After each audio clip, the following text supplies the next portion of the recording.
Je me demande si ça pourrait pas marcher pour moi aussi. Shazam!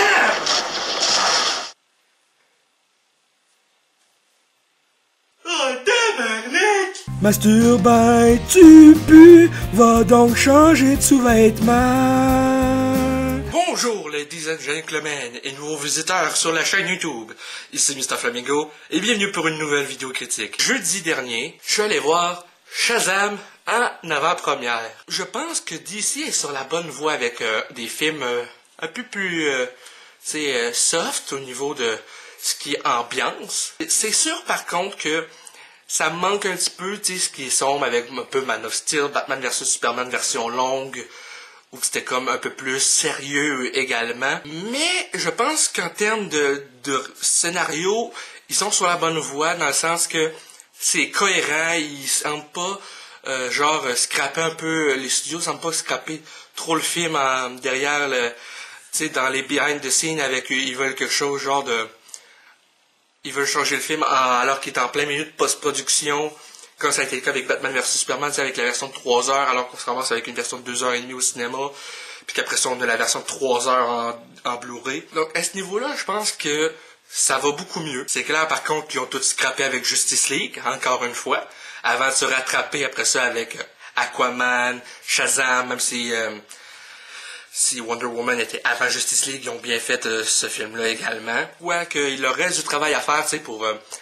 parce que, contrairement à Marvel, avec lesquels on les compare souvent, ils n'ont pas pris assez de temps pour planifier tout l'univers étendu. Tu sais, Marvel a eu depuis 2008 pour starter tout ça, avant de faire les Avengers, tandis que DC, eux, ils ont starté 2013, puis après ça, 2017, il y avait déjà le Justice League. Je pense qu'ils auraient dû prendre beaucoup plus leur temps pour introduire les personnages en solo avant de faire Justice League. Mais enfin bref, revenons sur Shazam. Shazam met en vedette Zachary Levi et Asher Angel dans le rôle de Billy Batson, qui devient le super-héros Shazam après qu'un sorcier du nom de Shazam lui ait confié ses pouvoirs. Donc, le film commence bien. Billy a un objectif qu'on n'a pas vu dans les bandes annonces, donc je vous révélerai pas c'est quoi. Tout ce qu'on sait, c'est que c'est un orphelin. C'est tout ce qu'on sait sur Billy au début du film. On découvre un petit peu son objectif avant qu'il arrive en foyer d'accueil. Puis après ça, les événements de la bande annonce un petit peu où il défend son frère adoptif, si je peux dire, qui est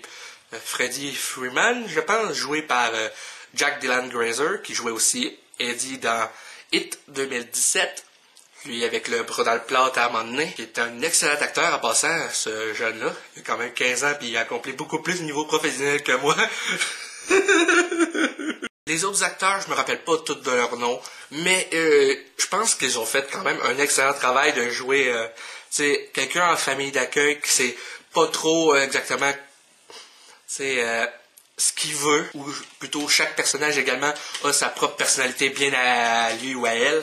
Donc à ce niveau-là, c'était très réussi. Niveau histoire, j'ai trouvé ça quand même bien, avec les personnages quand même bien développés, comme ce qui est pour le niveau du méchant. Les effets spéciaux sont quand même vraiment bien. Le méchant comprend vite son objectif, et vous le comprendrez en voyant le film, parce que il y a un clin d'œil à ça au début du film, avant ces affaires-là, où que tu te rends compte que finalement le méchant, il veut juste se faire justice à lui-même pour ce qu'il pense être une injustice pour ce qu'il a vécu quand il était enfant. Je vous révélerai pas c'est quoi, mais ça vaut le visionnement ce film. Parce que chaque personnage est différent.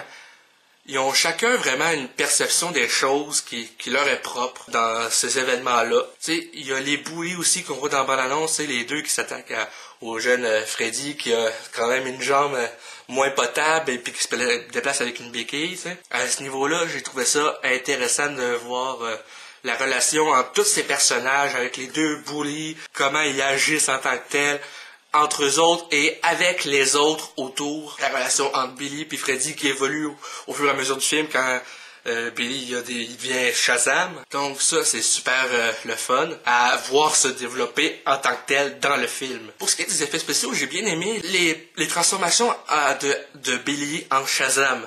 Il y a une scène qu'on voit dans la bande-annonce où il saute d'un building en criant « Shazam! » Puis il se met à s'envoler. Ça, c'était badass comme scène dans le film. Juste le fait qu'on le voit genre avec Freddy se faire filmer puis tester ses pouvoirs, j'ai trouvé ça vraiment quand même pas pire, avec des bonnes musiques lors de ces événements-là pour faire un montage super héroïque. Puis c'était une musique de Queen en plus. Genre Bohemian Rhapsody, ces affaires-là, tu sais. Fait que c'était vraiment super le fun juste de les voir interagir entre eux autres.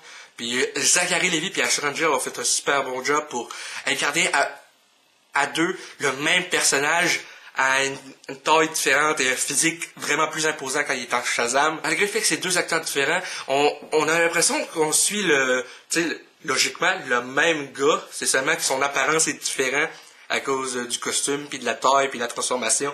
Mais au final, la performance tient la route de quand il est à 14 ans, quand il se transforme. Fait à ce niveau-là, c'était génial. Tu apprends vite à aimer chaque personnage du film, sauf bien sûr les méchants. Ça, c'est une bonne affaire. Mais, tu sais, si tu détestes le méchant dans le film, pas l'acteur, mais la façon que le personnage est joué, qui agit, c'est qu'à quelque part, l'acteur a bien fait sa job. Et à ce niveau-là, c'était parfait. Donc, c'est un peu ça que je trouve à dire pour ma critique de Shazam, réalisé par David F. Sandberg. Justement, j'avais oublié de le dire au début de la vidéo. Il a également réalisé Lights Out, un film d'horreur que j'avais quand même pas bien aimé, mais qui m'avait un petit peu déçu relativement lorsque j'ai fait de ma critique. Mais après y avoir repensé, tu sais, le film est quand même vraiment le fun à regarder, même si des fois il y a des réactions de personnages que je trouve un petit peu bizarres ou trop typiques de films d'horreur. Enfin bref, c'est tout pour cette vidéo critique de Shazam. J'espère que ça vous a plu. Si c'est le cas, n'hésitez pas à me dire dans les commentaires, à laisser un petit like, ça fait toujours plaisir, et un abonnement à ma chaîne pour de nouvelles vidéos chaque semaine. Sur ce, à la prochaine les cocos.